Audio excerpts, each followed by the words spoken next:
Hello साथीहरू, यो चाहिँ रबरको बगान हो है। यो रबरको रुख हो। तपाईहरुले देख्नु भएको छ कि छैन? रबरको रुख यस्तो खाले हुन्छ।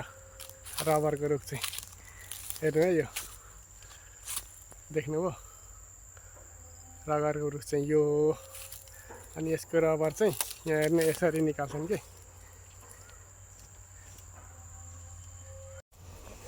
यसको रबर चाहिँ यहाँ हेर्नु, यस्तो मिलाएर काटेर यो ठ्याक्क यो उयसमा झारेको हुन्छ। यो बोतलमा यो चाहिँ हेर्नु, तारले यस्तो तरिकाले बाँधेको छ। तारले देख्न सक्नुहुन्छ यहाँ।